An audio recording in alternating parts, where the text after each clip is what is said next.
في السنين الأخيرة بتشاركي في مهرجان الموسيقى العربية، والحقيقة إن الحفلات بتاعتك بيبقى ليها صدى واسع وبتسمع جدا مع الجمهور ومعانا بره ومع كل الناس.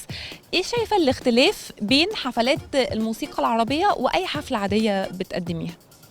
حفلات الموسيقى العربية بتجمع بين الجمهور الشبابي والجمهور الكلاسيك اللي بيحب الأغاني الكلاسيك، فدي ما بنلاقيهاش كتير. يعني ممكن أكون في حفلاتي العادية بغني أغاني قديمة، بس إيه بتلاقي مثلا أغني أغنية لعبد الحليم خفيفة، أم كلثوم يعني ممكن ودارة الأيام، حاجات اللي بتبقى كل الناس حافظاها.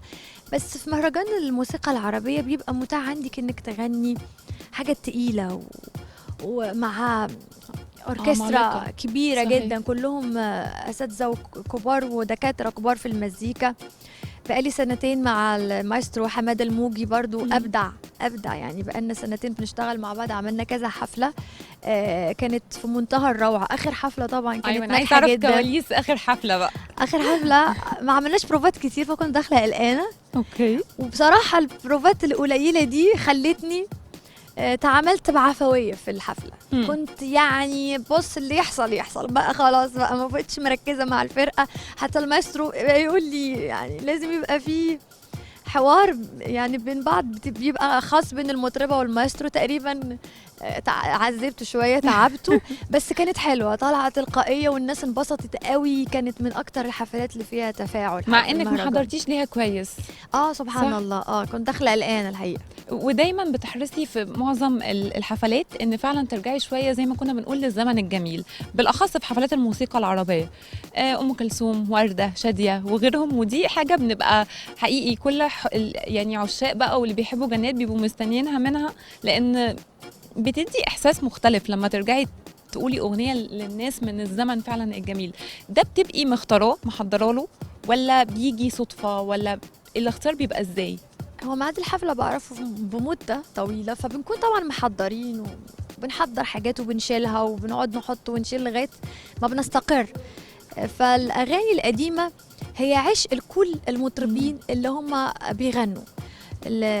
فالناس اللي بتغني، المطربين اللي بجد ما يقدرش يعني ما يسمعش أغاني قديمة وما يرجعش الذكريات اللي احنا يعني تربينا عليها. والاغاني اللي انا اتعلمت منها، انا اتعلمت من ام كلثوم ووردة وعبد الحليم وعبد الوهاب.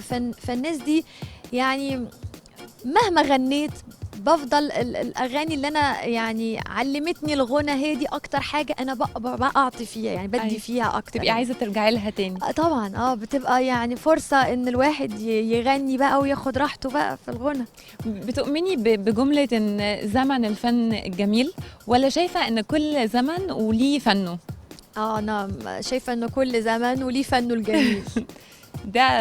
ده الكونسبت بتاعك. مفيش زمن للفن وقف عنده او لا مفيش ده. هو طبعا كان جميل جدا بتاع زمان، كله كان حلو، ما كانش فيه يعني الفوضى اللي بتعملها لنا السوشيال ميديا دي. فجأة بيطلع ناس هي نقمة ونعمة. يعني أنا حاسة من كلامك عن السوشيال ميديا إن أنت شايفاها إن هي حلوة في حاجات، بس في نفس الوقت بتساعد احنا على انتشار الحاجات البذيئة اللي هي صحيح. بتلفت الانتباه. يعني إن لما بعمل حاجة وحشة قوي وبتموت من الضحك أكيد بتنتشر أسرع، صح. لأنه الفضايح بتبقى أسرع في الانتشار. بتنتشر وبتقرفنا شوية وكده، بس برضو زي ما قلتي ليها جانب ونعمة. ده حقيقي. اشترك في باقات واتشت الشهرية بتبدأ من 14 جنيه و99 قرش، وباقات سنوية تبدأ من 150 جنيه.